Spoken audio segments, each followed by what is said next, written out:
네, 지금부터 38차 원내 정책회의 시작합니다.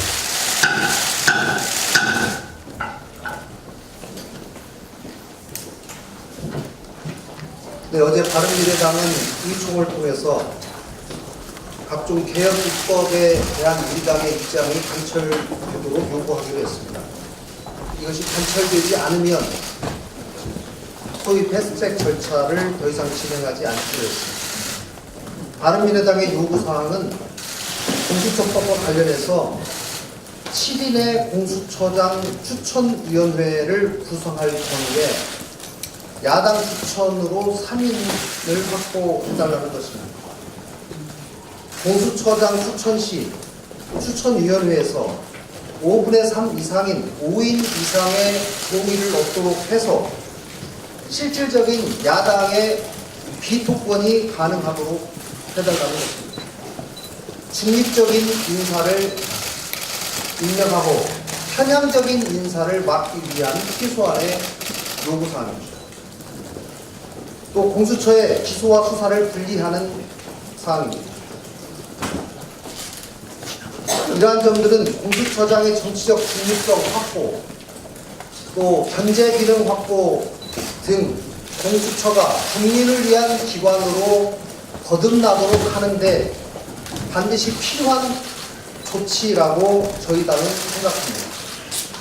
검경수사권 조정과 관련해서는 피신조서의 증거 능력을 인정하지 않고 법원에서 공판 중심주의를 더 확대하는 것을 법안에 넣도록 하는 내용입니다. 앞으로 원내대표와 사개특위 위원들이 책임감 있게 협상에 임하겠습니다. 최종 협상안이 도출되면 의원총회를 통해서 바른미래당의 최종 의사를 다시 결정하겠습니다. 바른미래당은 민생과 국익을 우선하고 개혁에 앞장선 민생개혁정당입니다. 지금은 국익을 위한 선거개혁, 권력기관 개혁이 반드시 필요한 때입니다. 정부 견제든 이념이든 개혁과 쇄신 없이는 아무 소용도 명분도 없습니다. 대한민국 사회를 위한 최소한의 개혁 입법을 위해서 지금이라도 한국당의 불참을 촉구합니다. 선거제도 개편에 관해서 한 말씀 드리겠습니다. 국민을 위한 선거제도 개편을 앞두고 이를 반대하는 한국당의 반응이 더욱 거칠어지고 있습니다. 한국당이 야당이 된 이후에 주로 주장하는 것 중 하나는 정부 여당이 야당의 말을 듣지 않고 소통도 하지 않는다, 불통이다 하는 것입니다. 그렇지만 한국당 역시 70%가 넘는 국민들이 현 선거제도를 바꿔야 한다고 하고 있지만 이러한 목소리에 전혀 귀 기울이지 않고 있습니다. 이것이야말로 또 다른 불통입니다. 또한 비례성이 결여된 선거제도로 국회의석의 다수를 차지했을 뿐 다양한 소수 의견을 묵살하고 있는 지금 선거제도를 외면하고 있습니다. 한국당은 정부 여당에게 내로남불이라고 비난하지만 그러한 내로남불의 원조가 바로 한국당입니다. 작년 지방선거에서 자유한국당은 비례성의 현저한 결여로 선거 결과가 지나치게 편중되어 나왔다라고 하면서 선거제도의 개편 필요성을 얘기한 바가 있습니다. 그럼에도 불구하고 전혀 고치려고 하는 노력을 하지 않고 있습니다. 한국 정치의 고질적인 병폐는 지역주의와 소선거구제가 만들어낸 극단적 대결, 또 이념 대립, 지역 갈등입니다. 이러한 모습은 바로 정치 불씨를 갖게 하는 결정적인 요인이 되고 있습니다. 한국당이 선거제도 개편을 계속 반대한다면 이것은 한국 정치의 폐해를 고칠 생각이 없다는 것이고 기득권에 연연하는 모습일 뿐입니다. 단 한 번이라도 기득권이 아니라 국민을 위한 자세를 보여주십시오. 민심 그대로의 국회가 구성되면 국민의 의사가 정치에 제대로 반영될 수 있습니다. 협치를 통한 선진 정치가 가능합니다. 그 유일한 방법이 비례성과 대표성을 강화한 선거 개혁에 있습니다.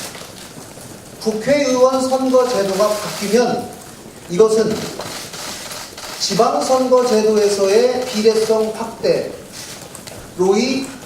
제도 개혁, 또 자유한국당이 주장하는 개헌을 촉발하는 하나의 시작점이 될 수 있습니다. 한국당에게 선거개혁 논의에 적극적인 동참을 다시 한번 강력하게 촉구합니다. 허술한 인사검증에 대해서 대통령께서 이제는 결단해야 합니다. 문재인 정부 2기 내각 인사들에 대한 각종 의혹들을 듣고 있자니 문재인 정부 청와대 인사검증은 역시나 였습니다. 청와대는 장관 후보자들에게 제기된 각종 의혹들을 두고 사전에 체크된 사항이라고 합니다. 이제 청와대는 세금 탈루와 논문 표절증은 아무런 문제도 되지 않다고 생각하는 것 같습니다. 사실 세금 탈루로 인한 결격 사유를 조세범 처벌법 위반으로 인한 처벌받은 사람이라고 규정하고 있기 때문에 그럴만도 합니다. 문재인 대통령이 취임 직후 당시에 청와대 인사검증은 제대로 된 인사검증을 하지 못해 무능을 계속해왔습니다. 이제는 무능을 넘어서 무책임으로 일관하고 있습니다. 심각한 결격 사유를 그냥 무시하고 있습니다. 청와대의 민정수석실은 정부 내각 인사의 부실 검증은 물론이고 있으나 마나한 인사 검증 기준, 무자격 인사의 공공기관 낙하산 인사, 청와대 직원들의 기강회의 등 수많은 무능과 무책임, 무관심의 사례만 보여줬습니다. 문재인 대통령이 어쩌자고 이러한 인사 참사를 계속 보고만 있는 것인지 참으로 배탄스럽습니다. 문 대통령께서는 계속된 인사 참사를 불러온 조국 민정수석을 이제는 놓아줘야 합니다. 문정부의 성공을 위한 걸림돌을 속히 걷어내야 합니다. 바른미래당은 이번 인사청문회에서 송곳 검증을 할 것입니다. 현재 논란이 되고 있는 후보자들 역시 변명과 핑계가 아니라 국민 앞에서 반성과 사과를 하는 자세로 청문회에 임해야 할 것입니다. 포항 지진 사태에 대해서 간단하게 말씀드리겠습니다. 인재로 밝혀진 포항 지진 사태에 대해서 신속한 후속 대처를 촉구합니다. 정보조사연구단은 포항 지진이 지열발전소에 의한 정부의 무리한 사업 추진이 원인이라면서 예고된 인재였음을 밝혔습니다. 진실을 밝혀내려는 연구단의 노력과 결단이 있어서 다행이고 평가합니다. 그러나 애초에 이러한 사전 검토가 충분히 없이 진행됐다는 것에 대해서 정부는 성찰해야 할 대목입니다. 좀 더 정밀한 진단을 통해 다시 있을지도 모르는 인재를 대비하고 그동안 많은 고통을 겪고 있는 포항 시민들에게 조속한 보상이 이루어질 수 있도록 충분한 조치를 해야 합니다. 정부의 신속한 후속 대책을 촉구합니다. 바른미래당도 국회 차원의 공조가 필요하다면 적극 돕겠습니다. 감사합니다.